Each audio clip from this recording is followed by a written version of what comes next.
your name, where you're calling in from, where you're joining us from, and the name of your company. So welcome to this eTrade for Women Policy Dialogue. It is indeed a dialogue. Please mute yourself while you're on, just to allow everybody to work together and to be able to hear each other. I'll give it 2 minutes as we all join in. Karibuni sana, all the way. I'm dialing in from Kenya. Karibu sana. Use the chat on your screen to send us and say hello to all of us. Share with us where you're dialing in from in East Africa. And if you're in another part of East Africa, please feel free to share as well. I give it a few minutes as everybody joins in. Just send in a chat and say hello, including the panelists themselves. Feel free to say hello and say where you're dialing in from.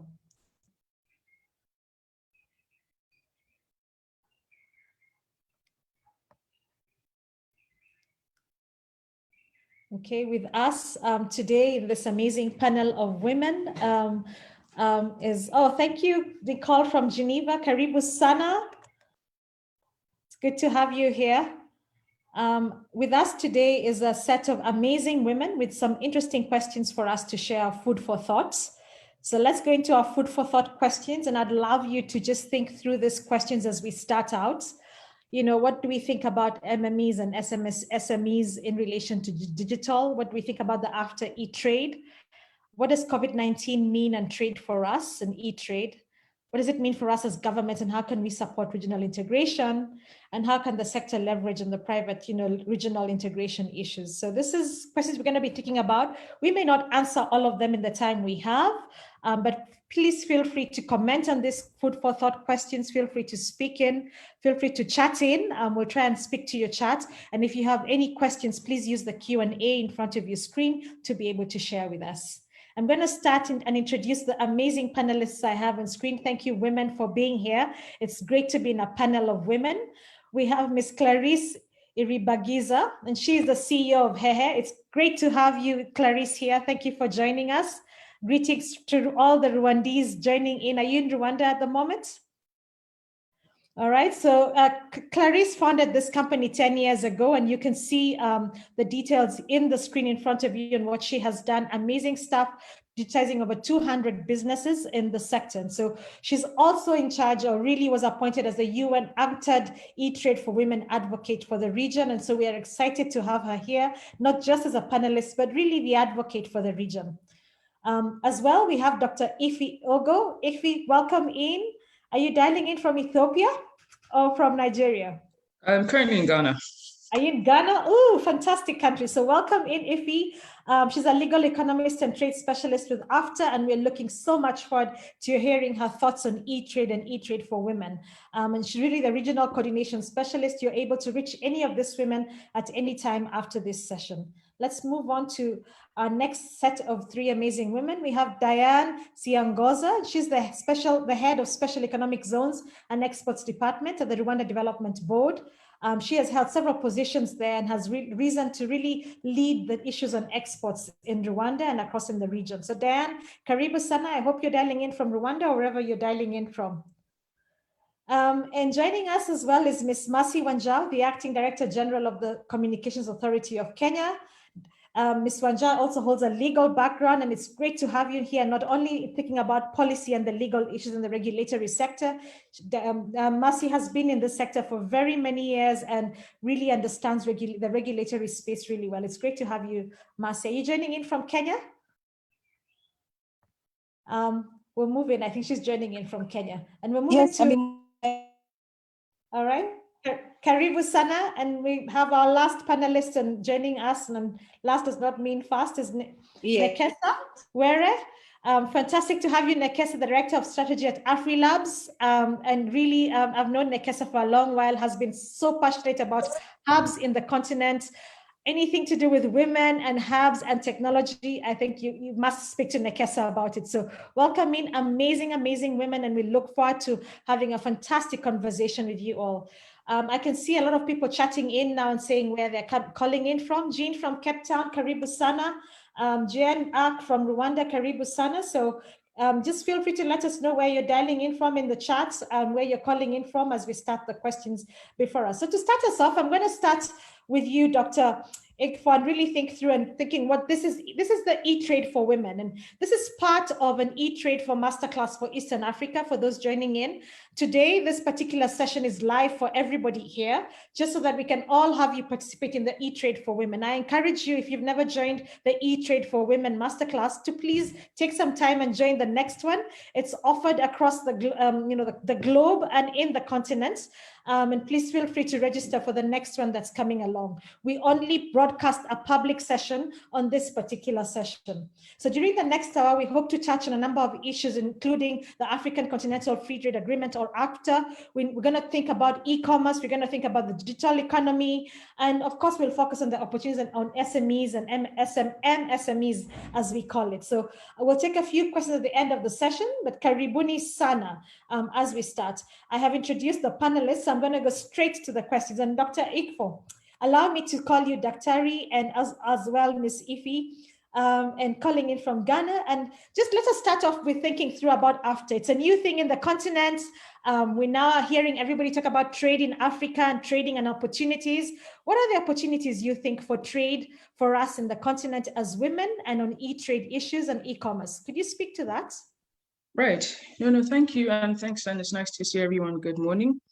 So in thinking about your question, I think I'll start with what the AFCFTA is. And I'd start by saying that the AFCFTA just tries to create clear terms of trade on the continent. Now, if you think about it, trade in Africa does exist, right? But the thing is, the AFCFTA then says, how can we make sure that there are preferences for those goods and services made on the continent to be sold around the continent? And so if you look, for example, at goods, the way the AFCFTA tries to treat this is by taking down tariffs on the bulk of tariff lines, 90% of tariff lines. For services as well, the 5 priority sectors of business, communications, financial services, transport, and tourism, the AFCFTA says, fine, let's take down the barriers to trading in those services across borders. So in terms of whether, I'm sorry, what? Go on, and what does this mean for women as well? Exactly. So if you think about it, who trades on the continent? Who are the traders of the continent? If you go to a market now, if you go to a border point even, who are you going to find there? It's us, right? And so the thing is that the AFCFTA does stand to simplify things. It does stand to take away the barriers, the complexities, the hardships that are faced at the borders and by trade. And on the E part, apart from saying, okay, now tariffs are down, now barriers are going to be taken away. On the E part, in the AFCFTA, there'll be an e-commerce protocol, specifically saying what are the elements, what are things to address, such that even in e-commerce, there's an African market. And I think this is an interesting space for those who've attended the classes to contribute to, because as it is, this protocol is not yet done. And so what we have is saying, I would like to hear back by the end of this discussion some of the things you think could be addressed in this e-commerce protocol, because now that you have one market on the continent, there is the opportunity for all of these people who trade, females in trading, females in production, females in investment, and saying this is a space now that we can play in. This is a space created for us to have preferences. And this is also an e-space that is being created. And so the issue there now is saying that what are the things that we can push forward? What are the things that are priorities to then say that this is a space that works best for those people who actually trade on the continent? Wow, interesting comments there. I'm wondering, Clarisse, you're a businesswoman, founded, HeHe 10 years ago. I think you're one of the novelists in this particular sector and thinking about getting women on eTrade. Could you comment on what Ife has said on AFTA and where you think we women can participate in? I think one of the biggest challenges that we face as women in trade is that disparity between what's happening in terms of policy in regards to trade and how we can leverage technology to be able to make the most of what Dr. Ife just mentioned. This is one of the issues that I see where the technology practitioners like us looking to serve SMEs in trade still have a long way to go in understanding all the nitty-gritties that come with it. And as we see progress in terms of Pan-African trade, that's also a new area for us. And there's really I love the fact that we're having this masterclass because it's one of the opportunities to learn as much as possible. And this is a great opportunity for women to leverage technology, but also understand all the various opportunities that come with us becoming one trading block. I look at it as a great opportunity, but that sweet spot where you can merge technology, trade, and policy, there's really still a gap there. And I myself, I'm still learning every single day. You know, Clarisse, I like the word, the sweet spot between trade and policy and technology and how to merge them. Diane, would you like to comment what you're doing on Rwanda Development Board and thinking about trade? You know, we're talking about trade here, and this is your your niche. And how has Rwanda done it, and your own experience with how do we think about trade, and how can the women leverage from that? Yeah, thank you so much, and thank you for inviting RDB to take part on this panel. I would like to share with you the experience on how first of all, we are preparing ourselves to CFTA, and secondly, how are we integrating women in all that process. And I will end my conversation by talking a bit on the role of e-commerce and how e-commerce, eTrade is going to support the whole trade chain. Okay, so I might interrupt you, Dan, between that. Let's deal the first with what is Rwanda doing after. Okay. So let me start by saying what we are doing at policy level. So the point number one was to harmonize within the country all our position, having a one position as we are looking at Africa as one market, which means getting like a common understanding on our tariff, on what is going to happen while we are integrating the continent. If it's about reducing tariffs, which ones are we going to remove? Which ones are they going to remain in place? So that was the step number one we did. Secondary, it was harmonizing with the region, with EAC. So as you know, we are negotiating as a bloc, so which means Rwanda submitted its position and now it's being negotiated at EAC level. So that was on the side of harmonizing all the policy and process and procedures within the region. So number two, the priority for us, what we did was to look at the key sectors where we have a competitive advantage. What are the sectors we are going to promote on the continent? And then having a competitive position compared to other countries. And so there Diane, we come out. So Diane, on that question there, the competitive, how are you integrating women and the e-trade and e-commerce into this? Exactly, that's a very good question. So first of all, the sectors we identified include the tourism sector, manufacturing sector, as well as the agriculture sector. So these are the sectors where we can really compete. And then how to integrate the women in the whole sector. So coming, let's say, talking about the agriculture sector, that is a sector which has like more than 70% of people employed in the agriculture sector, they are women. So automatically you understand that women, they are part of that, the whole value chain of the trade. So secondary, it's about their role in terms of job creation. So we realize that female-owned businesses, they are employing more women.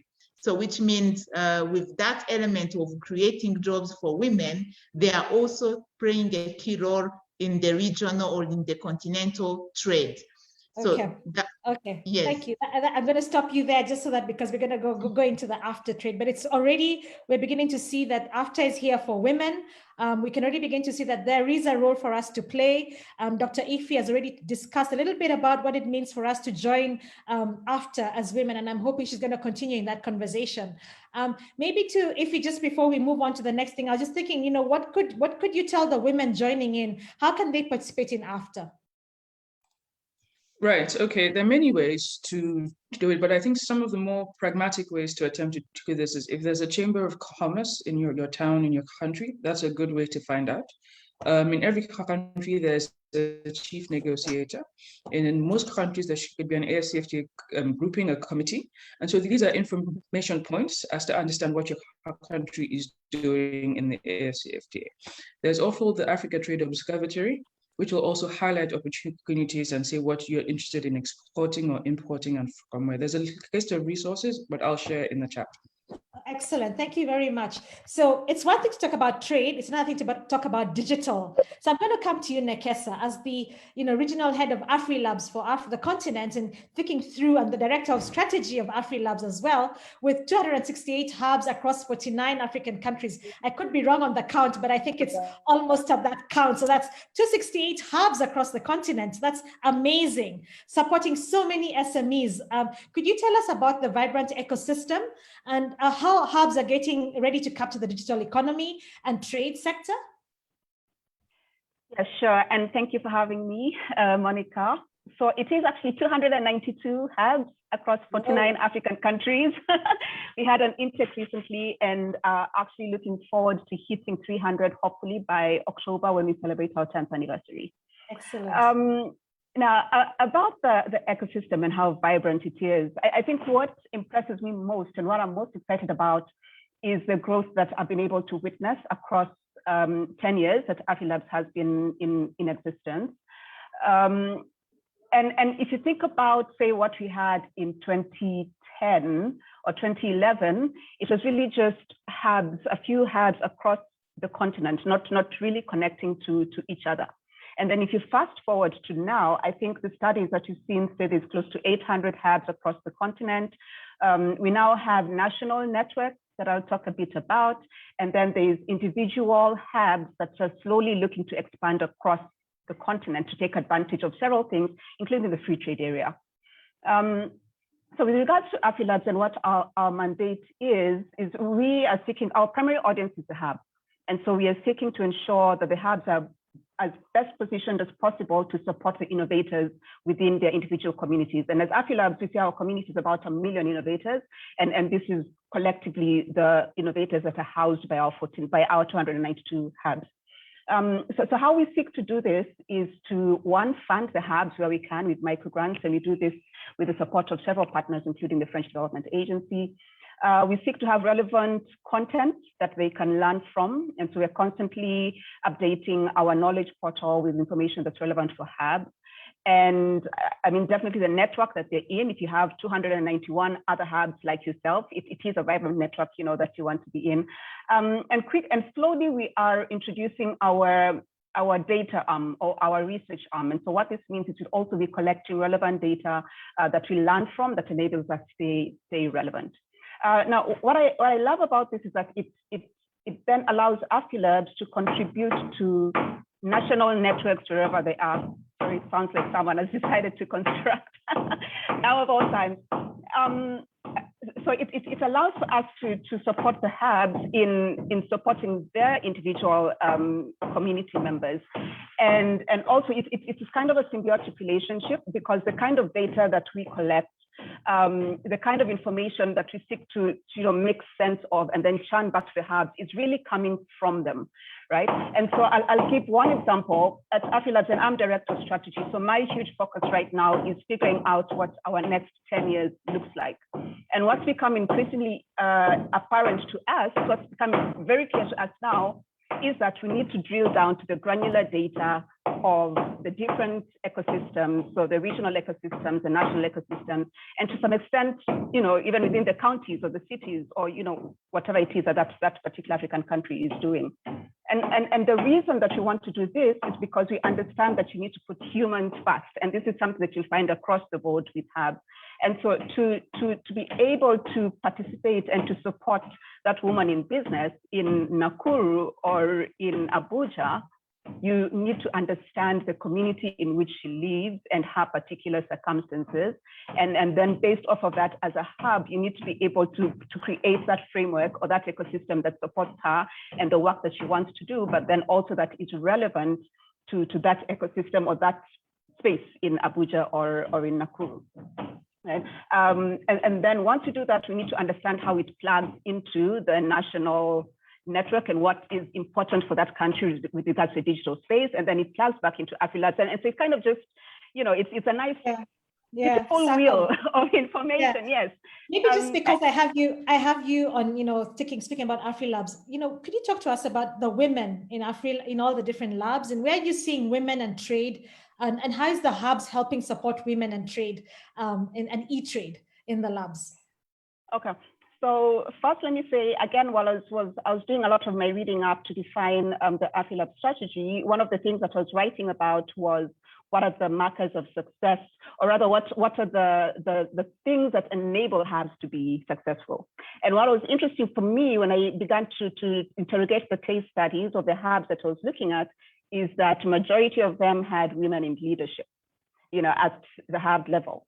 And in fact, during the time that I worked with iHub, we got to a point where the leadership team was 100% women. And so even at that level, we find that women are already taking a leadership role in terms of supporting their individual ecosystems, and they're doing a really great job at it. At Afrilabs, I think we're now, I would say about 85% women on the leadership team. And then when you drill down, what I've seen happening in the hubs is that they're being intentional around having the communities of women. And so it's great. You'll have a community of developers, you'll have a community of people interested in fintech, you'll have a community of this and that, but you'll almost always find a community of women as well. And we just recently introduced this for Afrilabs. So you have a Women of Afrilabs community. And the reason why this is important is that we are now able to interrogate what are the real issues that are affecting women within our individual ecosystems. And what's coming out for us very clearly is not a lot of access to opportunities, not a lot of access to mentorship, and just not a lot of access to, so opportunities and mentorship. And what I mean by opportunities is, one, sometimes you need more of a community to enable you see how you're able to scale your business or what business you'd be getting into in the first place. And other times you just need for someone that's able to open a door for you. And this is a critical role that these women's communities are beginning to embrace. That if, for example, there's us on this call right now that are on the panel, but amongst the participants, there's other people equally able to have this very same conversation. And so it's my task right now to begin to interrogate who's on this call and what are they saying, and who do I want to pull aside for a conversation after this, because I want to add to my network and grow my opportunities and in turn grow their opportunities as well. And so what I find beautiful about that is that a lot of women are beginning to embrace that way of working, where they understand that in creating my opportunities, I need to create opportunities for other people also. And so for those women out listening and men out there, I think what Nekesa is saying, if you're already on this panel, please begin to network with each other and share with each other, because this is how we network and build. And Clarisse, I'll come to you. Clarisse has asked you a question, Nekesa, but we'll come to it later on how can someone join Afrilabs network. So we'll come back to that later. Allow me to move into the, just the questions around policy here and begin to think through, well, we're talking about trade, and we're talking about digitalization, but then you also have to think about policy. And so, of course, I'm coming to you, Masi, as you can see. And really, with your experience, not just as a lawyer in the regulatory environment, but also as the acting director general of one of the biggest regulatory, institutions in the continent, the CAK, what would you say are the policy issues we need to begin to think through as we think about eTrade, and then specifically speak to women as well? Masi, are you there? Did we lose you? Oh, we might have lost her. So Viviranda, if you could continue looking for her as she comes on, I'm going to skip us back onto Nekesa. And maybe the question that we want to ask ourselves here is, how can, Masi, are you back on? All right, she's still lagging behind slightly. Nekesa, maybe we could talk with, Clarisse asked a question that was very important before we go to the policy side. Can we ask the question, how can women join or participate in the ecosystem of digitalization and learning how to digitalize their businesses? Many women are in trade. We don't disagree with that in the continent, but how do they move to eTrade and to e-commerce? And how do they move to that segment? Maybe Clarisse, you could start us off, and then Nekesa can join in, and Diane. Yeah, sure. Great question. And I look forward to learning more about how women can also tap into the Afrilabs network. But in terms of how can women digitize their businesses, first of all, and start to participate in the overall digital economy, leverage e-commerce, I will speak from my experience here in Rwanda and some of the work that we're doing. First of all, there's lots of initiatives locally, but also continentally that I've come across that have really lowered the barrier to entry for a lot of women, whether it's marketplaces that they can plug into. Rwanda in particular has, done a lot, and Diane could speak to this, in just sensitizing entrepreneurs, women in particular as well, and the opportunities for e-commerce, both locally and globally, as well as on the continent. And I'll speak to a specific project that we're working on right now that's really working towards enabling the future of e-commerce in Rwanda by availing all the digital infrastructure for trade, almost at no cost for anyone that's looking to tap into e-commerce. So providing everything from a marketplace, a trader lab that provides all this information that's needed. How do I get online? What do I need to do? How do I package my products? So even, the right way to package for you to be able to participate in global trade. What are the terms of trade? What are the trademarks that you need to be aware of? And other, policy issues, as well as, export development services, all plugged into this specific initiative.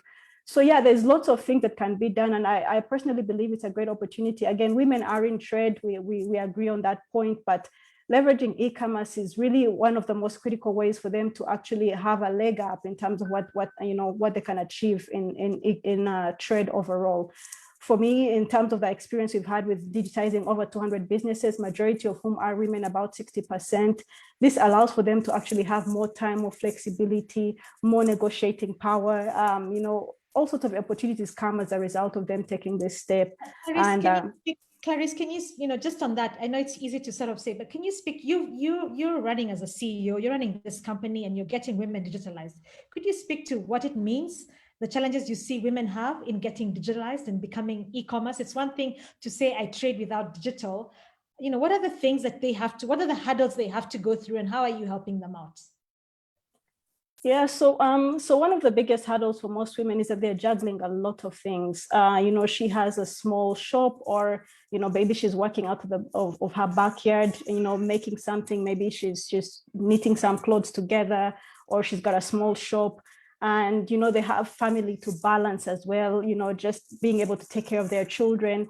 And one of the things that I've seen, technology do for women is give them more time, almost, allow for them to transcend the limitations of time. She's working, at the back of her house or in this small shop, and she can watch her children at the same time, and she's still trading. But also, something else that I've seen, a barrier that's been taken down for women when they tap into e-commerce, is the ability for, that gender lens that they're probably going to be looked at through. In some ways, that becomes a non-issue, because I'm talking about my product to the rest of the world. I don't have to, be the face of this product per se, and the data that's out there in terms of, what my product is, and if I'm, hoping to reach more consumers, has nothing to do with my gender. And in some ways, this has actually had a positive impact on women, where it's really about the quality of their work, and it's got nothing to do with, is it a male or a female that's behind this business or this product. And then, of course, crossing borders without having to physically leave your home, your life, wherever it is. That's something significant. I was speaking to the ladies yesterday on our call, and just talking about the power of technology and how it allows for you to, be global without having to be. I'll give a very practical example. When I was selected as an eTrade for Women advocate in 2019, I actually could not travel because I had just had a baby. But I was able to participate in a lot of things that were going on, and I have been able to participate in this role using technology. So for me, these are some of the very practical ways, but there's lots of other things that I could speak to. Okay, and just speaking about the practical ways, Nekesa, we'll come back to you, and then Diane and Ify. Maybe start with Ify. Ify, any practical ways you feel women can get involved in, in digitizing themselves? You've been in the AFTA, and you're seeing a lot of women across the continent. How can women get involved in the digital world? Are you there, Ify? Yes, I'm here. Sorry, I had a little problem with my connection. Join the Untitled dialogues, join the classes with Untitled. I think that's one practical way to do this. We've also heard from Afrilabs. It seems like they're doing quite a few interesting things as to how to make this happen. I know that it's not necessarily the easiest thing, and there's no one size fits all approach depending on your type of firm, right? If you run a production plant, you maybe not have the same needs as someone in services. So even when you say e-commerce or technology, it's really broad. But I think a good starting point is to see what resources are out there, and then to say, how does this apply? And I know there's loads of things that are there that one can tap into. And of course, we're also here to try to point you to some if there's a need for clarity. Yeah. Nekesa, maybe you could add to the conversation as before I move on to thinking about policy issues, and we could discuss that. But how could people join Afrilabs is one question you've received. And then, of course, what are the things that women need to do to be digitalized? What do we need to do to move away from, to go into e-commerce? What do we need to do? And maybe provide some concrete conversations around that. So how to become a member of Afrilabs? It's quite simple. We mostly just ask that you are a hub or an entrepreneurship support organization that has been in existence for at least 6 months, that you are fostering a community. So we are really huge on the fact that you are bringing together people that want to innovate or to build things. Really that's about it. 6 months fostering a community based in Africa. It's Afrilabs, has across Africa, so that you are based in Africa. And that's really it. Maybe other than that, also that you are running some long-term programs for women, not necessarily for women only, but that you are actively supporting the innovators within your space. And this is really how we differentiate it from just a co-working space. There must be some intentional way other than providing a physical space to support those innovators. And if you have those, then by all means apply on our website. And I think throughout my entire time with Afrilabs, and I've been with Afrilabs in different capacities for about 8 years now. I think it's maybe 2 times that we've had to say no to someone that ended up applying. So yeah, I'm happy to get a lot of applications following this. With regards to the other one, practical ways, for me, I think one, we need to be smart about how we get into the digital space, or how we get into, if it's e-commerce that you want to get into. By all means, if it's something that you want to be, you want to get your hands dirty and build out yourself, you want to be part of thinking through this tool, do that. And there's lots of women that do that within our network. But also it's about the community that surrounds you. And so my short answer would be walk into a hub and find someone that's able to support you through that process. I've seen women that have gone through some of the programs that I've been a part of who aren't necessarily techies or don't necessarily want to build out a product, but they're able to plug into what is happening already. And so one interesting one, we had a cohort of women in an HeHe program that I was a part of, and one of them, most of them were really just building out products. So one was selling clothes online. There were some that were offering digital jobs to people. And then there was this lady, her name is Rachel, and her product is basically, do you not want to be bothered with the intricacies of selling your product across different platforms? If that's not what you want to focus on, every day you walk into the office, let me do it for you, right? And so all that you need to do is sign up on her platform, and she instantly has you on Facebook, Instagram, et cetera, et cetera. And all you need to do at the end of the day is just make sure that your pay bill, your mobile money is working, and wait for your money, assuming your goods, or your services work like they should. So one, be smart about it. 2, also understand what you can do and can't do. I guess, and 3, also understand what you don't want to do, where you want the focus of your business to be, and then be smart around how you incorporate and partner with other people to help you get where you want to get. Oh, excellent comments there. And I can see, Mercy, are you back on? I think you are. I think your connection, are you there? Could you let me know if you're there, Mercy? Great. Are you there, Mercy? Yes, Monica, I'm back and I'm really holding on to my heart. Oh, all right. Excellent. Welcome. And I'm going to ask you, Mercy, you're the Acting Director General of CAK. You have a legal background in regulation, and it's really great to have you on board. And Mercy, maybe you could speak to the policy issues around where do you see women fitting in policy, and what are the policy issues that need to be in place for women to participate in e-commerce? I think we're having challenges. Mercy, are you there?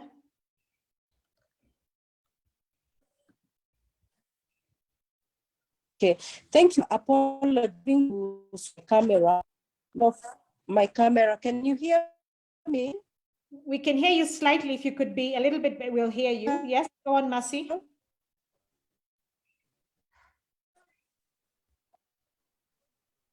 Oh, okay.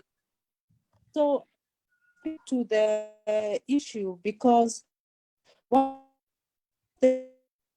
that would address to in the same countries and countries and gender. Hear me, Monica? We're having Can challenges hearing you hear you. me? Actually. I don't know about the rest of the team. Can you hear properly?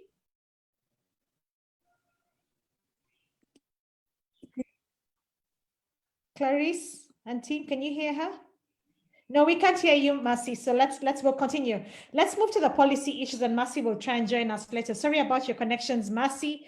We know that's part of the challenge of women being digital and being on e-commerce is also technology. And so some things are beyond us in infrastructure and also all of us. So maybe Diane, you could speak to policy issues and maybe speak to what are the policy issues that you think as countries in the continent we need to. Masi, we can't hear you at all. Even now you cannot hear me? Now we can hear you. All right, Masi, go into policy issues. I'll try and be very, very brief. So okay. I think what the policy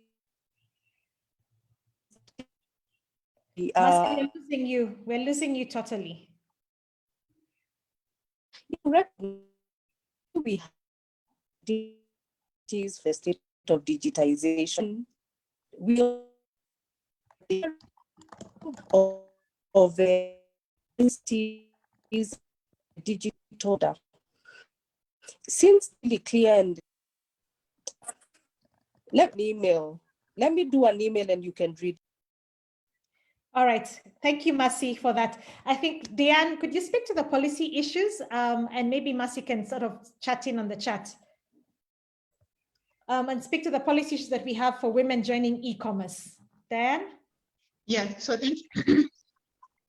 Yeah, thank you so much. You know, for this e-commerce ecosystem, it's very important to have all the policies in place so that everyone, and specifically women, the policy number one, which I think women really has to look at, it's the policy around the payment mode and payment procedures. When you are selling online, how are you going to receive your payment? How are you going to maybe like if you have to return something, so what are the conditions under all that process related to those online transactions? So it's very important to have in place a strong policy and monetary policies, specifically payments ones related to all those online transactions. So number two, it's about the policies related to logistics.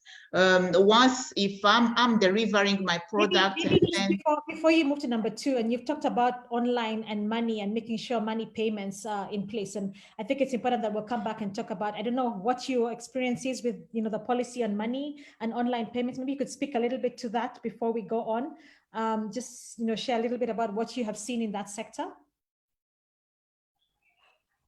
Yes. So now the payment part, I can say it's very, very advanced. Specifically, I'm sharing the experience in Rwanda, where now I think we have now internet connection. The internet coverage, it's more than 60%, and everyone now, every family now has a mobile phone. So with those infrastructures and the mobile phones, it means most of the payments are now being done by mobile money payment. And that is mainly because of this pandemic, where people have to like do transactions online. So they use the utilization of mobile phones and mobile payment has increased a lot, and that is also contributing to facilitate women who are doing online transactions, who are selling online, And it's somehow also reducing the transaction cost, because if you have now to order, let's say, your product online, the product you are using in your production chain, you are just sitting in Kigali, you are ordering your product, you are paying online, you understand that somehow you are reducing the cost in normal terms you will be using by traveling and going to look for those products. So the online payment really now is increasing a lot, and it's supporting women in business, specifically those smaller businesses. In nowadays now, for instance, I can go to the market and just pay all the products I'm buying using the mobile money payment. So which means now people are used to that online transactions without really relying on cash transactions. And as I say, it's mainly because of the pandemic, who is now pushing to digital cash transactions. So Clarisse, maybe before you go on, Clarisse and Nekesa, have you seen any policy issues around online payments that you want to highlight before Diane goes to her number 2 point? So what are there any issues, or any issues on online payment that you'd like to raise?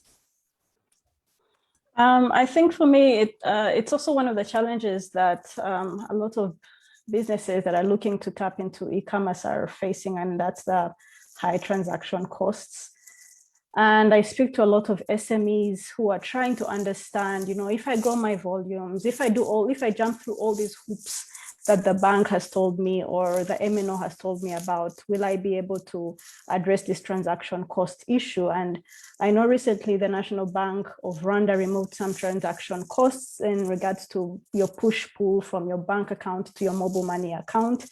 But there's still a couple of challenges there. And SMEs, telling them there's this transaction cost that you have to pay over and above all these other expenses that you have is still a bit of a concern. And, for some of them, it's not even just transaction costs. It's, having that liquidity, how much, cash deposits do I have to have with this payment service provider to be able to even just use your payment gateway. So these are some other challenges that they're facing.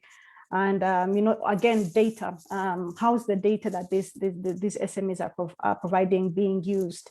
I've come across situations where this data is being used at the expense of the businesses and not for their growth.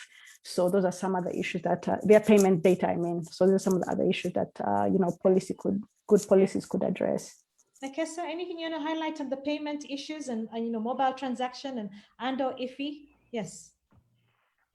I agree 100% with everything that has been said. I think what I would underscore is that there is a level of trust that we have to get to with our policymakers, where we understand where they're coming from and they understand where we are coming from when we are wanting to contribute to these policy conversations and what becomes the eventual output. I think that the figures speak for themselves. I think in Kenya, I haven't looked at this in a while, but I think there's somewhere between the 85 and 90% still cash transactions.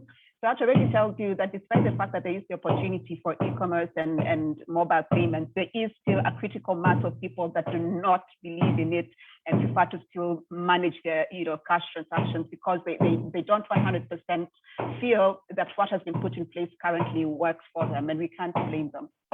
Yeah. Thank you for that. And Diane, I'd allow you to continue on your second point and what other policy issues that we need to consider as we think about women getting online. Yeah, so my number 2, actually, it's about policies related to logistics and all the delivery method around the e-commerce. We can't do e-commerce without those delivery channels, the companies involved in logistics and so on. So all those companies really, they need a kind of regulation and like a clear guidelines on when to deliver. So if you have to take back the product, what is going to happen? How many times is it going to take? So all those policies and procedures really have to be in place so that women can easily trade online. So that is my number 2. And then my number 3, which is also very, very important. When we are talking. Hold on, Diane. On the policy issue number 2, which is on the policy issues that you've raised, I'd like to have Ify and the team comment on those issues. Ify and/or Clarisse or Nekesa.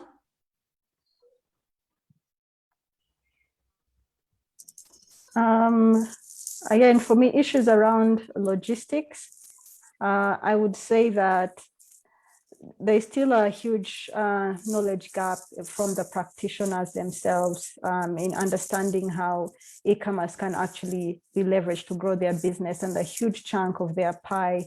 And when I talk about the practitioners, they're incumbents like the National Post Office, for example.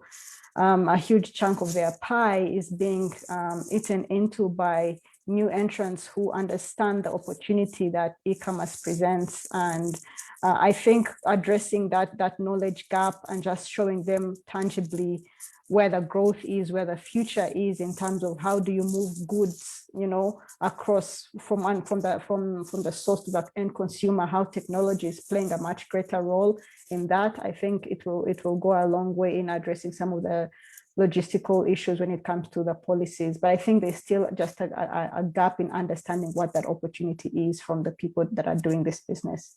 I don't know whether you could comment on that in relation to AFTA, and the trade logistic issues. Could you comment on what AFTA is doing to deal with trade logistic issues and how people can get involved to understand more about the trade logistic issues? Right. So I think broadly, the AFCFTA is going to try to address a lot of the things that we would call trade facilitation. So you could want quicker times, to process goods at borders. You'd want to take down the amount of forms you have to fill. You want to take down the cost of all those things. So broadly, the AFCFTA will address those, those things. But in terms of e-commerce specifically, as I said before, we don't yet have the e-commerce protocol. And I think that it is an opportunity still, for those who are interested, for those who play in this space, to begin to articulate and say, here are the issues we actually face. For example, now we just spoke about, payments by mobile, but is there a way to do this cross-border? As it is now, if you're trying to make a payment from one country to the next, you're probably going to have to go through a bank. Right? So is there a way we can begin to think about, okay, is there a way to, these things that have been shown to work, how can we move them cross-border, right? In terms of identity as well, in terms of saying, I want to pay for X, I want to pay for Y. I would say an interesting thing I think we could explore is how do we learn from what has worked, what has not worked, and how do we then translate that into the AFCFTA? But at the end of the day, it's those who are the players in this space that are going to have to say, here are the issues that are important to us. Here's where the shoe pinches. Actually, here's what is interesting. Here's what works. I'm not trying, try to push for those things to show up in the AFCFTA. So I think women and all listening in, the one thing we have an opportunity to do is to comment on the e-commerce policy that hasn't been created yet, as Ife is telling us. And so let's get involved in that. Let's begin to put in our issues. And I hope Afrilabs will also put in a huge comment on behalf of the continent as well, and Afrilabs on those issues as well. Maybe Nekesa, I just want to come to you and thinking through the regulatory environment and the policy environment and SMEs and MSMEs working in the sector. And because you work across the continent, where do you see the discrepancies and what can we do about these discrepancies to get us working together? Please clarify that.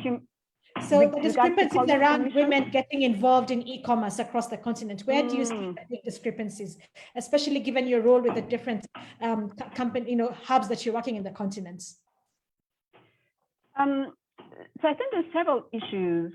Some are for women, I'll be honest, some are for us to just get a handle on, and I spoke to this a little bit earlier. It's about how do we get ourselves into a mind frame where we understand what it is that we're wanting to do for our businesses, and also think big, or think big and think scale. I know that I'm not speaking towards majority of women, but there are women who will build products for a particular community, or may just be looking nationally in terms of who they feel is their market. How do we collectively get to where we think bigger, right? How do I get to where I am no longer comfortable with just transporting my things across Kenya? I now want for them to get to Uganda, Rwanda, Burundi, etc. It's a mind shift, and it's about not being afraid of the unknown, because many times it's such a mess out there. It's unknown. You need to just basically decide, what, this product that I have here, the people in South Sudan need it, and then make it happen. So that's something for us to work on collectively. And again, some of the programs run by hubs really help you to think through that and make it look more attainable, you know, including having soft landings for you. So we have what you call our Afripass. And what that means is if you're an innovator sitting out of an Afrilabs member hub, then you are able to access a hub in whichever other country of the 49 where we have a presence. And so that would be useful for a lot of women. Perhaps another thing that we would really need to focus on is being part of the conversations, whether policy conversations or right now there's an invitation to be part of this e-commerce conversation that the continent is about to engage on. Let's not be afraid to be part of that conversation as well. You know, sometimes the failure is in not being part of a thing. You know, the failure is not in being able to take part in an e-commerce conversation. The failure is in deciding not to. Right, so let's not be afraid to be part of those conversations. Again, there's always a starting point. You've been told it could be your national chamber. It could be a different thing for everyone. Again, it could be your hub. It could be your local community. It could be your WhatsApp group. You know, but get acquainted with what is happening within the CFTA, what this means for you as a business. You know, from the moment it launched, the one thing they've been constant about in their communication is that this is set to work for SMEs and startups. There may be a bit of a failure in how this gets communicated to the startups and SMEs, and also perhaps a failure in how the SMEs and startups constantly ask those questions to get that information. And perhaps this is the role that the chamber and the local CFTA offices are feeling. But for me, the key thing is, you know what, just be part of those conversations, find a way to do it, so that when you finally have the policies in place, you can say they listened to me, or they listened to me and it's working, you know, but then you have your input, you know, and you know that you're a part of a thing. Yeah. Thank you for those points, Nakesa. I'm going to come to you, Diana. And you've been taking us through some of the regulatory issues. And Diana, I don't know if you're there. I can't tell whether you can hear me. Diana, are you there? Yes. And so, you know, just thinking about the regulatory and policy issues and women getting involved from your own experience. You've given us two things that we've discussed already. We've looked at the mobile payments, we've looked at logistics. Anything else that you think are important for us to think through as the women participating in e-commerce? Yeah, so another important point, which is also linked to women accessing online trading, it's about like the quality and the standard of the product they are selling online. So, you know, to create trust in your client, you have to sell good quality. And what you are showing on the picture online, it has to be the same product you are selling. So we have had some situation where, for instance, you can see like a nice product online, you order the product, but when it comes to you, you realize that it's a different one. So that is very, very important for the traders who want to succeed, who want really to be very successful on online trading. They have to be careful about the quality of the product they are showing to their client, as well as the standards. So for that one, there is a program actually we have at RDB, which is supporting women meet at least getting like the S mark, for instance, for your product if you are selling online. But make sure that what you are selling, what you are showing to your client is exactly the same you are delivering. So we also need like a policy, not only policy, but also coaching and trainings around increasing the skills of women who want to access the digital platforms on the way they can package, they can showcase, they can even take pictures of the product they are about to sell. Those are such excellent comments and fantastic thought process. I'm going to read, Mercy could not share with us, could not be here because of a connection problem, but I'm going to read out some of the thoughts that she has shared on policy issues that we need to think about. The first one is recognize and mainstream gender access to ICT actively. I think that's an important one for everyone in the region. So let's begin to think through how can we mainstream gender access to ICT, and then require more women access and enable them to utilize ICT. And you know, Clarisse has already spoken to this. This is Mercy's point. For those who are joining us in, Mercy is the acting director of the regulator in Kenya, and unfortunately was one of the panelists, but cannot speak in through her connection. She's also said put in place mechanisms to address disparity disparities of connectivity within the regions. And that's an important thing, because the disparity of connectivity means, for example, I am speaking within the country of Kenya, but connecting on mobile data and not on fiber. And Nekesa is probably within the country of Kenya connecting on fiber. Totally different disparity in terms of my costs on mobile data vis-a-vis someone else. So we need to think through, what does infrastructure policy allow for everyone to connect on data? She's also talked about putting mechanisms in place to think about universal service. And that's the same thing. How do we think as countries about universal service? It's important for all of us thinking through this to think through, what are the universal service access to this? And then, of course, to rally towards regional integration in terms of payments and in terms of AFTA, which Dr. Ife here has spoken to. Thank you, Mercy, for sharing those comments on the chat, in spite of the fact that we can't have you speak to them verbally. I'm going to turn down, and we're winding down in our last 20 minutes, and I'm going to go into each one of us speaking and maybe sharing their thoughts in depth in really your relationship to leadership and to being a woman in business. And I'm going to start with you, Clarisse, in relation to your being a woman in the e-sector and being in business. What does it take to be in the e-commerce sector and to be a woman leading in this sector? What are the traits that you think the women listening need to have? Question number one to you. And how can they improve on their tech trades? I know it might sound simple, but there are people listening that want to take part and just don't know where to start. Could you share a little bit of your story on how you got in? And then I'll move to Nekesa with a different question, Diane and Ife, as we wind down. Thank you, Monica. I actually had the chance to do that yesterday with the ladies and, just, talk about what the journey has been like and some of the things that they could do. But just to reiterate what I already shared with them. First of all, you're in a public audience today, so. Oh, yes. That's true. I totally forgot that part. Yes, just, being you're a continuous learner. That's really important because, technology is always changing. And just because you built your platform or use this technology solution or whatever it is that you did yesterday, just because you did that, it doesn't mean that it's going to be relevant tomorrow. So that, continuous learning is really important for you to be able to thrive in this digital economy. The second point I'll talk about is just continuously making great connections. I love the fact that the women are asking for, ways to connect with the panelists. How do we continue to engage? That's really important because it's one of the opportunities that come with us being able to connect this way. It doesn't cost anything really beyond maybe what your time and the data that you're using for you to be able to reach out to somebody who could, connect you to the rest of the continent, for example, through Afrilabs. And that for me is a great trait. So I would say those two are at the top for me, but I just want to also make a comment in terms of, the context of this discussion, in terms of policy.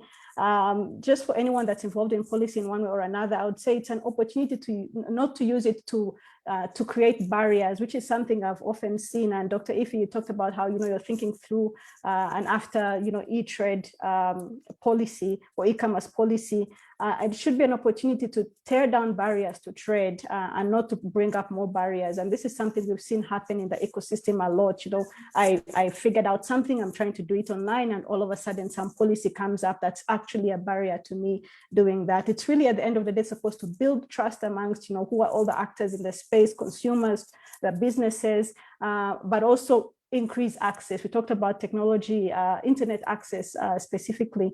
That's what policy is really meant to do: build that trust, tear down those barriers, increase access, and help us all thrive in whatever ecosystem that we're tapping into.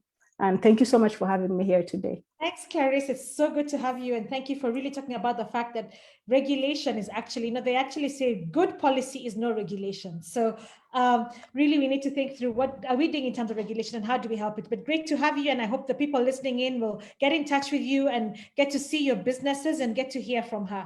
Nekesa, I want to come to you and maybe just hear from you. How did you get involved? How do your story around digital and not being shy about it and getting into, the whole ICT tech space? What can you encourage the women out there listening, and what can they say and what can they do? And maybe give us some practical steps of what you did. Yeah, so it's interesting you ask about my personal experience getting into the tech space, because I certainly didn't learn any tech related course, not computer science or anything else. I studied law. And the beginning of my career was actually in the sports space, interestingly, working in administration of sports. And then I moved into the civil society space and then into the innovation space. And I think for me, the biggest thing there was that as much as I knew that I had the skill, because what I've done for the last decade is not necessarily coding, but is more around the support of it. And so the operations, the building of communities around it. And so for me, the biggest lesson there was to learn that my skills were relevant. You know, when I tell people I've worked in the rugby fraternity and I've worked in civil society, I'm now working with HeHe, they're like, but what do you do? You know, and so I always tell them my skill is in operations and management and leadership, and regardless what the space is, those are definitely things that they need. And so for me, the first thing was to really be comfortable in that space and understand that I brought value to the table. But then more than that, the one constant that I've had across the opportunities that I've had is in having champions. Right. And so for sure, what you do, the work of your hands does speak for itself. But in getting into that organization and in finding your footing in that organization, for me, it's always been important to find champions, right? So perhaps you're the leader of your startup, but then within that network of women that you are, or now here, can you identify someone here that you would want to be a champion so that they would be able to understand you as an individual and speak to people about you, and that you would trust them to always have your best interests at heart? And for me, that's been another constant that I've had throughout my journey. Thank you very much, Nakasa. Diane, could you speak to us? And really, you've been in trade and you are doing and working so much in the trade sector and in Rwanda Development Authority and Development Board. Could you speak? Diane, are you there? I can't tell whether you're here, but if you are there, are you there? Yes. If you could speak to us, give us your top, 4 things that women must do to get involved in e-commerce and your own journey of the same. What would you tell the women?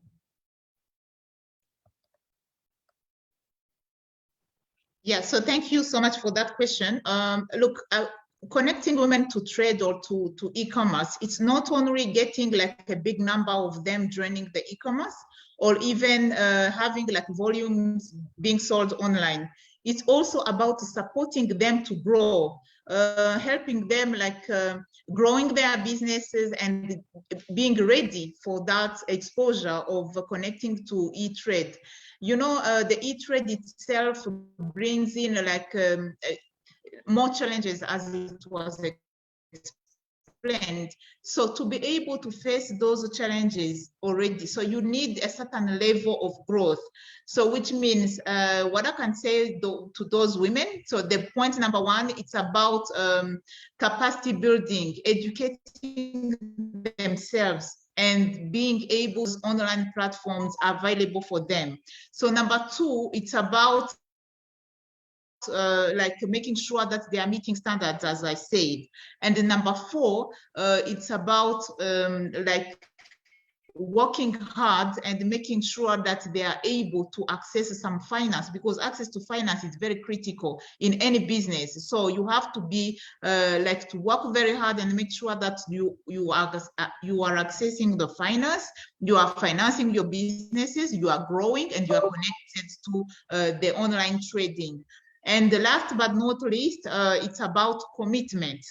To commitment, it means I have seen some women who have like very nice and very good businesses, very profitable businesses, but they are not available online. They don't have even a website. They don't have like online presence. So you have really to be committed and willing to have that online presence.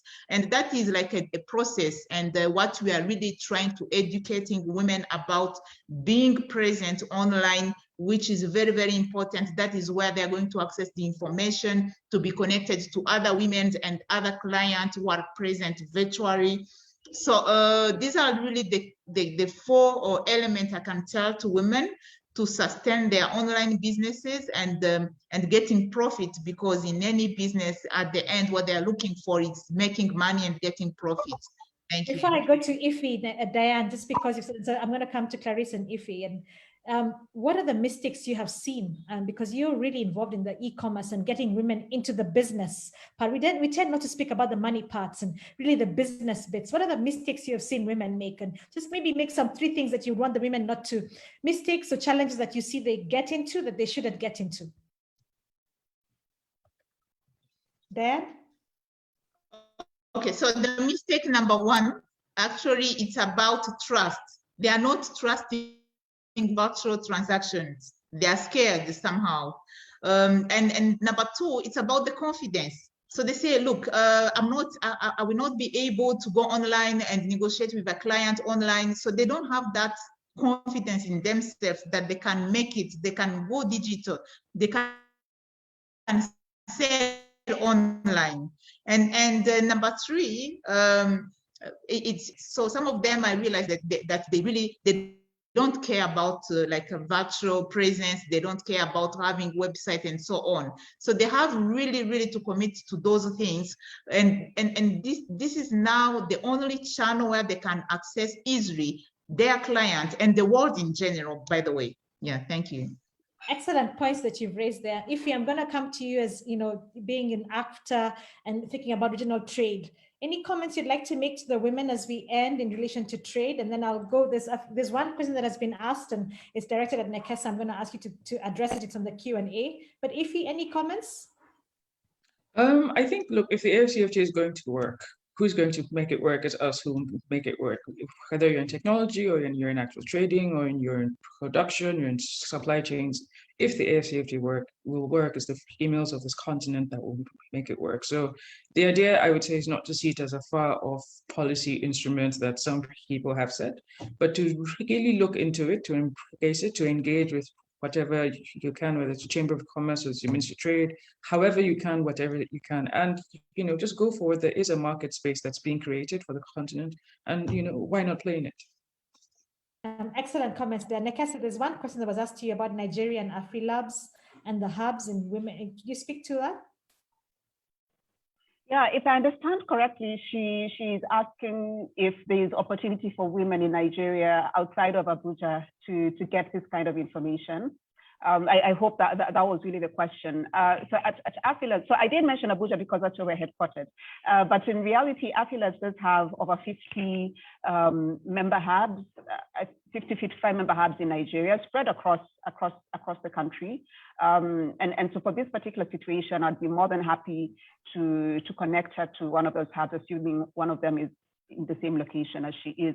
But then this speaks to my broader point where I was talking about our reach. And so for some of our countries, we have lots. So Nigeria, we have 55, Kenya, we have about 30, but then there'll be countries like Guinea-Bissau where we have just the one. And what we're committing to at Afrilabs is to try and figure out how do we increase the numbers of organizations that can support entrepreneurs across the continent. You can't blame, say, funders, perhaps because they have their particular markets of interest, and so you likely find them in particular countries.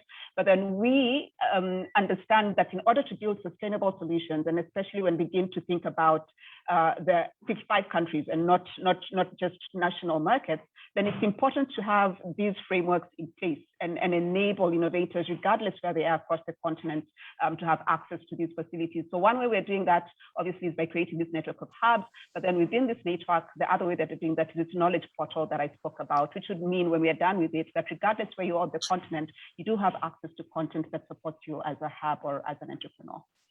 Marcy, I can see you're here, and because we have a chance to see you face to face on the screen, maybe you could have some last parting shots to the women in relation to policy and what we think we can do for e-commerce and trade in the continent. Okay, thank you very much, Monica, and apologies for the technical situation. I think policy has a very powerful role to play to promote women in trade in the region, because there's a lot of research that supports the need for very specific enablement for women in business, SMEs, MSMEs, and this really calls for very active mainstreaming because that will promote very specific, very customized assistance and support, if I would call it that. Now, with tools on the continent like AFCFTA, which is really a tool for transformation, it means then that there is really already a reason to enable digital transformation to promote this. Research has shown that even where digital tools are available, women often have to cross more hurdles to access those tools, and then to be able to mine those tools and use them for economic benefit.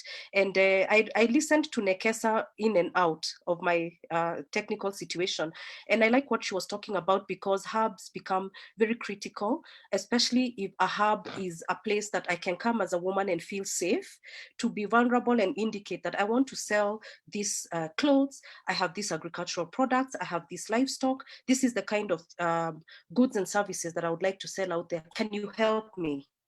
Can you show me how to put them online? How do I manage this? So there's really, for me, a case for having hubs that are customized and tailored specifically for women and women in business running these small businesses. The second issue is, obviously, all this is very reliant on the backbone of connectivity. And the story of universal service comes to the front. And this is the story of ensuring that no one is left behind, whether you're in the urban area or you're in a rural area. And it's an activity in Kenya, for example, we've taken great strides during COVID, because a lot of business moved from selling through footfall and is now selling through eyeballs. And women certainly should not be left behind, because when the business can now even be done from home, I believe it will include even more women than would have been ordinarily possible if you needed to go to a shop or a town center and rent it, because the barriers of entry were high. So these are policy issues I speak to, and they're not necessarily all ICT policies. Some are ICT policies, others are economic. I believe there is also the aspect of taxation on goods and how this can be tailored, so that as a woman getting into business, the barriers of trade should not constitute of a high level of taxation, because this will then kick out women, and some women might never even get to that platform in the first place. So really, it's a myriad of issues, but those are some of the interventions. And I do hope I can participate in your next session without technical issues. Thank you so much, Mercy. Thank you, Monica. For being part of us, and even if it was just in the last one, we did share all the comments that you had read. Thank you, everybody. I want to thank Clarisse. If anybody here would like to talk to Clarisse, you can get in touch with her.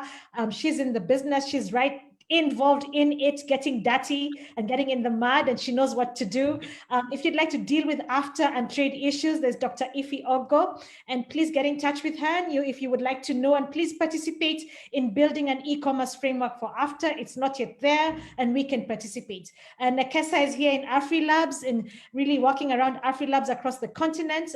Please get in touch with her if you'd like to get into a hub, you want to get connected, you don't know how to do so, how to get into a safe space as a woman in the e-commerce sector. Please get in touch with us. With her, Diane is an amazing thunderbolt when it comes to thinking about business and women in e-commerce. So, and Diane has raised a lot of issues here. Please get in touch with her, especially within the Rwanda Development Board. But Diana is happy to share just generally about what you need to do. And for Mercy, thank you very much as our policy lead in this particular conversation, for joining us, even if it was at the last minute. It's been great to have you. So thank you, women. Thank you to UNCTAD, to the team at UNCTAD behind the scenes that have supported this conversation. We want to thank you. We hope we continue to see them. To the women that have participated in the masterclass that has been going on the last few days, not publicly, we want to thank you for participating, and we wish you the best in your businesses. Please connect. Let's trade as women, and let's make some money as well. Thank you very much. Thank you. Thank you. Thank you. Thank you. Thank you. Bye. Bye-bye. Bye.